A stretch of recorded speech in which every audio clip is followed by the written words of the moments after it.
Hey guys, I'm Jaime from Elektor Labs. I'm here in Embedded World in Nuremberg, Germany. And well, right now I'm, as you can see, surrounded by cool stuff in the Microchip stand. And Jeannette is going to demonstrate us this motion module that you guys just released. So just I hand the show to you. All right, well, thanks for being here, and hi everybody out there. So what we're showing today is the motion module. We just announced it at Embedded World this week, and we're really excited about it. And we're excited about it because it's very small. As you can see, it's very small. Yeah, it's kind of, as you can see, guys, it's like smaller than a euro coin, so so it's crazy. Yeah. But it's very small, and it's completely self-contained, so you can do motion applications with this right away. And okay, when people see motion module, you know, what's exactly inside? Is a gyroscope, accelerometer? What? Yeah, good question. Internal. So what we have right here, this big piece is a silicon that Microchip makes. Guys, for you to see, this one, the big one is a QFN package. And it's called the MM7150. It's a motion coprocessor. So that means it's got all of the algorithms that you need in it for sensor fusion capability. Okay, so it provides you a readable readable output. It does. For a human, so to say. I mean, something that is already you can already use in a project. You don't have to. Well, you need sensors, which is why we have the sensors on the module. So it's all self-contained. And so we have two sensors here on the module. The big one that you can see here. Or here, I don't know which is better for you. That's a 3-axis gyroscope. And the small one is a 6-axis device. It's a 3-axis accelerometer plus a 3-axis magnetometer. So you get a total of 9 axes for your sensor fusion. So you actually can, well, that's, I mean, in terms of precision, I guess it's, you know, having 9 axes. I mean, the values of 9 axes is crazy. It's how you It is, because using all 3 sensors is going to give you the most reliable and the most robust set of data that you could possibly have. So you can compare the results of different different readings and see if they make sense, I guess. Absolutely. Well, because, for example, the magnetometer measures the Earth's magnetic field. But what that means is if something were a current or, you know, a magnet or metal, so something disturbing the it'll make the numbers jump. But you can see it hasn't moved, so it shouldn't be jumping. And so the accelerometer and the gyroscope will help compensate for that and say, no, that wasn't a real movement. Oh, okay. So that's what it does. That's a sensor fusion. And it's Yeah. hard to tell because it's pasted on here. But it's single-sided, so you can solder it straight down into an application like we did here with the daughter card. I should call it a development card, but it's a development daughter card. So you can just solder it straight down. It's very easy. I see some, I mean, so this is like exactly like a main module with some castellations, I see. Or some, so you just solder it directly as if it were a silicon chip, so to say. Correct. Exactly. And it's actually very simple to use. We're actually only using 7 of the lines, so we communicate through I2C. So most microcontrollers today have I2C. And so you need a couple of lines for power and ground.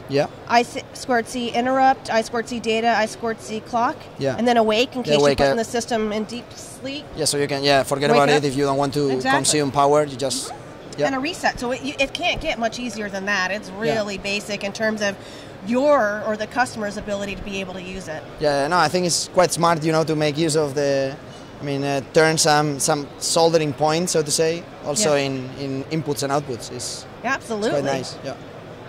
Okay, cool. And okay, now we hand to this part because I see an application running. I suspect this huge board, well, huge in comparison with this, it's only it's a development showing board. Data, exactly, so it's a dev kit. So really, the reason we chose this big board, and you did realize that it's big compared to what we have, this is called our Explorer 16 board. So this is a very common board with our Microchip customers. It's been around for many years. There's lots and lots of them out there in the market. It's very flexible. You can choose different microcontrollers to go in here. So you can do 16-bit microcontrollers. You can do 32-bit different microcontrollers that Microchip provides. But then you also have this slot over here. So you can build things to this pigtail, which is what we call our daughter card. We call it a pigtail standard, and it plugs right in. The problem with that, if you notice, it's not plugged right in our demo here. It's really hard to plug it in and show on the LCD screen in a trade show the movement. So we have a little, we kind of cheated a little bit and gave you a cable just to be able to show. So you can see that this one's actually working right now. You can see the lights on here. Yeah, yeah, and how the values are changing. And how the values are changing. Can, so as I move this, so for example, right now, it's measuring gravity. So if you notice, the z-axis right here says -1, and roughly the x and y are zeros. But if I were to move it, if I turn it over 180 degrees, watch, now z is 1, and x and y are still 0. But if I put it on its other side, now watch, x goes to -1, and y and z are still basically 0. So what you're doing by doing this motion is just measuring from the accelerometer the position. Am I up, am I down, am I sideways?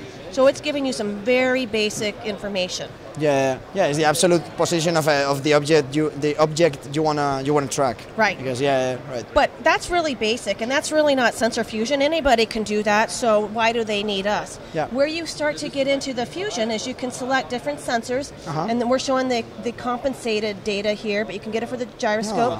You can also do it for a compass. Yeah. So if I was select the compass one, and do that, now you start to get headings. And so if I can now move this and start to get, north, which is 360 degrees. Would be, right, So, right, and so you can then move this and get positioning, and that will help you if you're doing like some kind of a navigation application, or maybe even a robot where you're doing a cleaning robot, and you want to be able to map out so you don't have dust spots like when follow a route that makes sense instead of getting just lost in the Yeah. So you can do that. We have other applications that you can do too, and I don't know how many of them you want to see, but just as people are looking at them. Yeah. So I showed you the compass. You can also do. I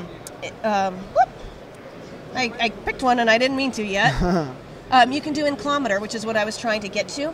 An inclometer is basically tilt. And so you could use that for things like tamper detection for like smart energy. Is somebody opening up maybe a cover that they shouldn't be? Or maybe I want a trigger and maybe it's safety, and if maybe I've got, I don't know, something that's moving and it gets too big of a angle, it'll... Yeah, the most fun application you may think is just raise your car, Hey, someone is racing my car. There you go. What's wrong with that? Yes. Yeah, what's going on? Yeah. And then the most important one, the one that most people really want to see at the end of the day, is what we call orientation. Yeah. Figures, live demo, and I'm just like hitting the wrong buttons. Don't worry. There we go. So with orientation, you can see I still have X, Y, Z data. So all of this data is now compensated. So it's going to take out, gains or shifts or things like that. And then if you notice, there's a W component in there. Yeah. That's because we provide quaternion output. So if, like, for example, you have a robot or something and you're trying to figure out the positioning of it, we can do that now with this data. And it's hard to do. That's why we actually built the module. So exactly. The idea is to ease the life of design engineers. That totally makes sense. Yeah, absolutely. It's complicated enough. Absolutely. And the customer feedback's been great so far. They're like, oh my gosh, why didn't I have that 2 years ago?